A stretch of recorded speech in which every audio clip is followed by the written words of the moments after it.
આજના આ એક વિશિષ્ટ કાર્યક્રમમાં અમૃત મહોત્સવમાં ઉપસ્થિત જે સંસ્કાર મંડળ ડીસાના આમંત્રણને માન આપીને, અમારા આદર્શ પરિવારને માન આપીને અહીંયા પધારેલા મહારાજ શ્રી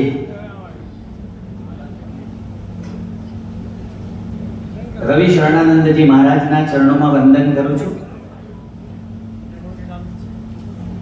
આજના અધ્યક્ષ છે મહારાજશ્રીનો પરિચય આપશે, પણ મહારાજશ્રી લાલાવાડામાં પોતાનો આશ્રમ ધરાવે છે. ગૌ સેવા એમનું મુખ્ય કામ છે અને સાથે સાથે પર્યાવરણની અને બીજી કેટલીક સામાજિક કાર્યો સાથે પોતે સંકળાયેલા છે. અને આમ પણ આપણા જે આશ્રમો છે એ આમ સામાજિક ચેતનાના કેન્દ્ર હોવા જોઈએ. અને એનો એક જીતો જાતો જે દાખલો છે એ મહારાજ ત્યાં લાલાવાડામાં અને આજુબાજુની કેટલાય ગામોમાં પોતે પ્રસ્તુત કરી રહ્યા છે. એનો આનંદ છે. આજના કાર્યક્રમના અધ્યક્ષ માનનીય શ્રી શૈલેષભાઈ પટેલ, રાષ્ટ્રીય સ્વયંસેવક સંઘના ગુજરાતના કાર્યવાહ છે. રાષ્ટ્રીય સ્વયંસેવક સંઘનો કોઈ પરિચય આપવાનો જરૂર નથી. આપને બધાને હવે એનો ખ્યાલ છે કે જેને 100 વર્ષ પૂરા થયા છે. સાથે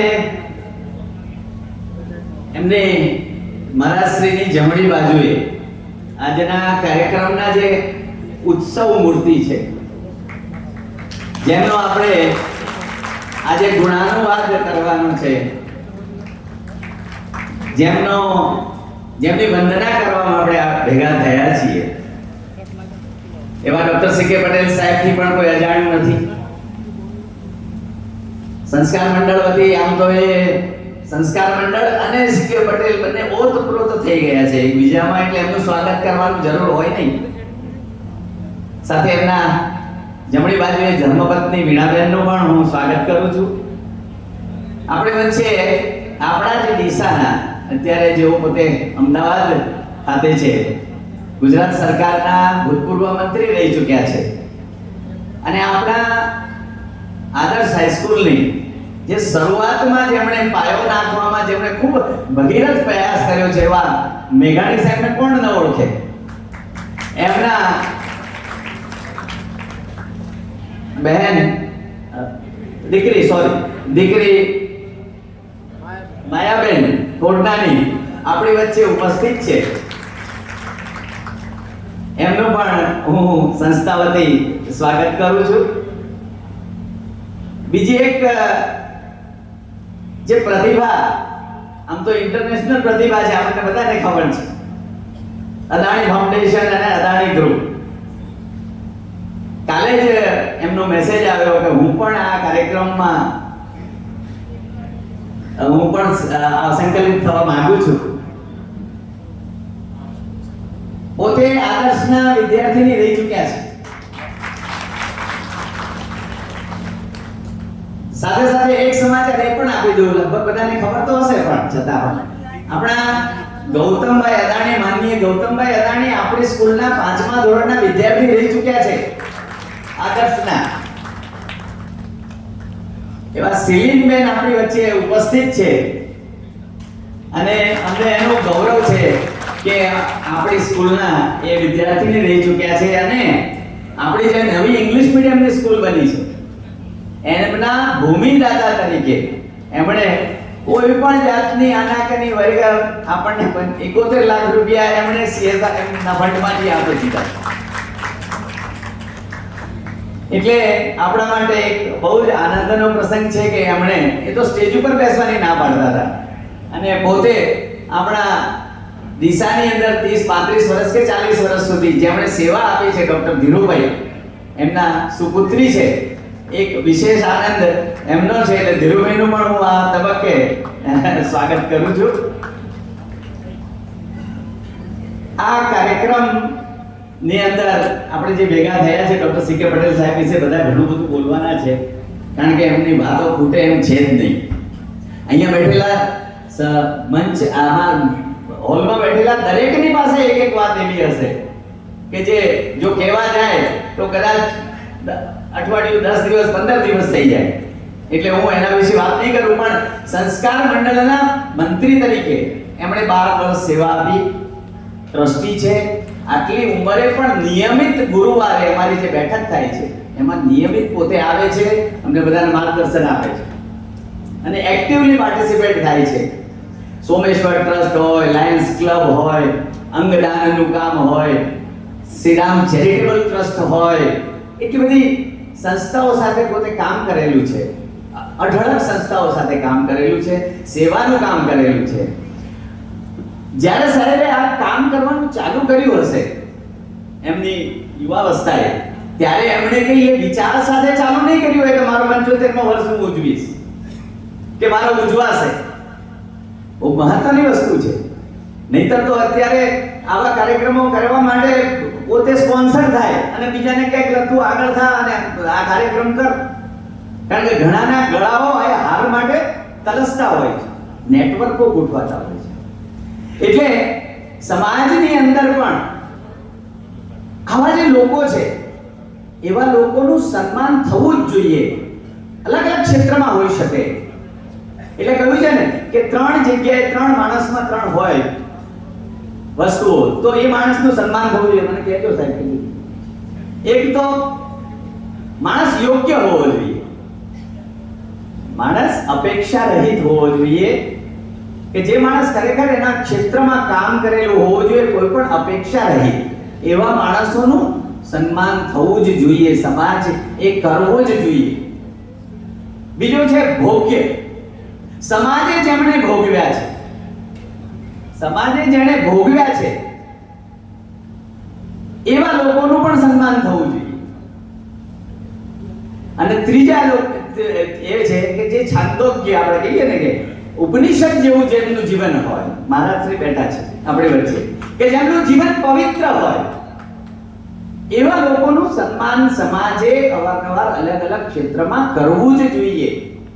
અને આદર્શે આજથી 2-3 વર્ષ પહેલા જ્યારે હું મફત કાકાને યાદ કરી લઉં, ત્યારે મેં એ વખતે મફત કાકા હતા અને એક વખતે અમે સાહેબને મળવા ગયા હતા અને સાહેબને કહ્યું હતું, મેં કીધું સાહેબ તમારો 75મો વર્ષ ઉજવવો છે, બસ ખાલી આટલી જ વાત કરી હતી. અને એનું બીજ આ પ્રોગ્રામનું એ વખતે નંખાયું. મને એનો આનંદ છે કે સાહેબે કાચા મને એ વખતે આ પાડી હતી કે ના આવું તો કંઈ હોતું હશે કે આ મારું યાર કામ નહીં આવું. અને નેચરલી જે લોકોને કામ કરવું છે એ લોકો તો ના જ પાડવાના છે, પણ છતાંય અમે ખૂબ આગ્રહ કર્યો અને સાહેબે પછી હા પાડી. એટલે એ માટે આ આખો કાર્યક્રમ એ ગોઠવાયો છે. આદર્શ પરિવાર સંસ્કાર મંડળ એ આરએસએસ અને વિદ્યા ભારતીના માર્ગદર્શનથી કામ કરવા વાળી સંસ્થા છે અને સમાજમાં આ પ્રકારના આદર્શોને સમાજ સમક્ષ લાવી અને શું કરવું જોઈએ શું ન કરવું જોઈએ એવો મારો એક નાનકડો આ પ્રયાસ છે. અને અમે પ્રયાસ કરતા રહીશું. અમારા ટ્રસ્ટીઓ, આગળના આચાર્યશ્રીઓ, અમારા આગળના શિક્ષકશ્રીઓ અને એ આજ સમાજને આપવા માટેનું બીડું ઝડપેલું છે. આજનો આખો એ કાર્યક્રમ દિવ્ય પણ છે અને ભવ્ય પણ છે. હું બીજું કંઈ ન કહેતા ફરીથી એકવાર આપ સર્વેનું સંસ્થા વતી, સંસ્કાર મંડળ વતી, આદર્શ વતી હું સ્વાગત કરું છું. અને સીકે પટેલ સાહેબને આપણે બધા ભેગા થઈને વળી પાછા 100 વર્ષે ભેગા થઈ જઈશું આના કરતા મોટા હોલમાં. એવી હું ભગવાનને પ્રાર્થના કરું છું. એમાં આપણો કોઈ લાભ આવ્યો, આપણે પણ 25 વર્ષ બીજા ખેંચવાના છે જે લોકો 75 ઉપર છે એમને પણ. બરાબર. અને એક બીજી છેલ્લી એક જાહેરાત કરીને હું મારી વાણીને વિરમું છું. ડોક્ટર સીકે પટેલ સાહેબ 75 વર્ષ આજે પૂરા 24મે પૂરા કર્યા. આજે એમનો કાર્યક્રમ રવિવાર હતો એટલે ગોઠવ્યો છે. પણ સીકે પટેલ સાહેબે સંસ્થાને 75 લાખ રૂપિયાનું દાન આ પ્રસંગે આપે છે. એ એક ખૂબ આનંદની વાત છે. આપણે બરાબર તાળીઓના ગડગડાટથી એને વધાવી લઈએ. અને સમાજમાં જ્યાં જ્યાં સારું કામ, જ્યાં જ્યાં સજ્જનતા, જ્યાં જ્યાં ભદ્રતા દેખાય છે ત્યાં ત્યાં સમાજના આર્થિક રીતે સંપન્ન લોકોએ એને ટેકો આપવો એ જ એક આ કાર્યક્રમની ફળશ્રુતિ હશે. જો આપણે ટેકો આપીશું તો. મારી વાણીને વિરામ આપું છું. વંદે માતરમ. ધન્યવાદ. ડૉક્ટર અજયભાઈ જોશી સાહેબ, મહેમાનોનું શાબ્દિક સ્વાગત કર્યા પછી આપણે એમનું વિશેષ સ્વાગત કરીએ. સૌ પ્રથમ પરમ આદરણીય, પરમ વંદનીય, પરમ પૂજ્ય 1008 સ્વામી શ્રી રવિ શરણાનંદ ગિરિજી મહારાજ જે પાલનપુર લાલાવાડાથી પધાર્યા છે, એમનું કેસરી શાલ, ફુલાર અને પુસ્તકથી સન્માન કરવા માટે ડૉક્ટર અજયભાઈ જોશી, ડૉક્ટર સી.કે. પટેલ, પ્રતાપભાઈ ઠક્કર, કનુભાઈ આચાર્ય અને શશિકાંતભાઈ દોશી બતાવશે.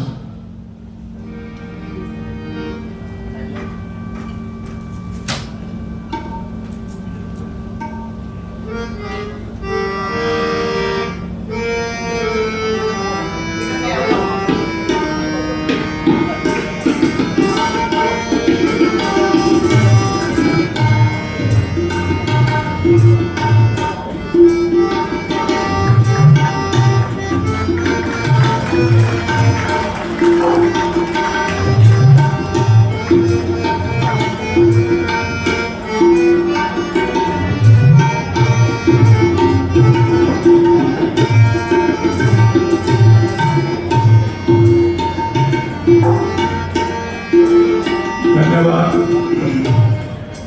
આજના કાર્યક્રમના અધ્યક્ષ મહોદય, પરમ વંદનીય આરએસએસના પ્રાંત કાર્યવાહ માનનીય શ્રી શૈલેષભાઈ પટેલનું સન્માન કરવા માટે શ્રી હિતેશભાઈ અવસ્થી, નારાયણભાઈ મેઘાણી, મિતુલભાઈ શાહ, ધર્મેન્દ્રભાઈ ચળોખિયા અને પરેશભાઈ જીવરાણી બતાવશે.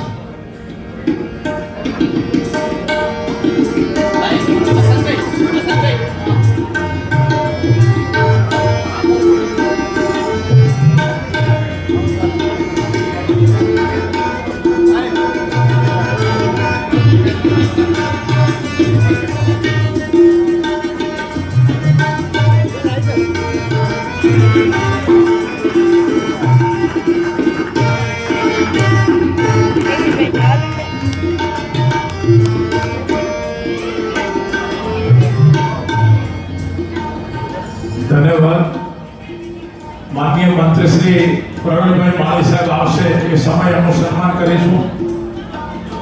ગુજરાત સરકારના પૂર્વ મંત્રી માનનીય ડૉક્ટર માયાબેન કોટનાનીનું સન્માન માટે ઉષાબેન નાઈ, હર્ષાબેન મોર અને ધાનીબેન ઠક્કર પધારશે.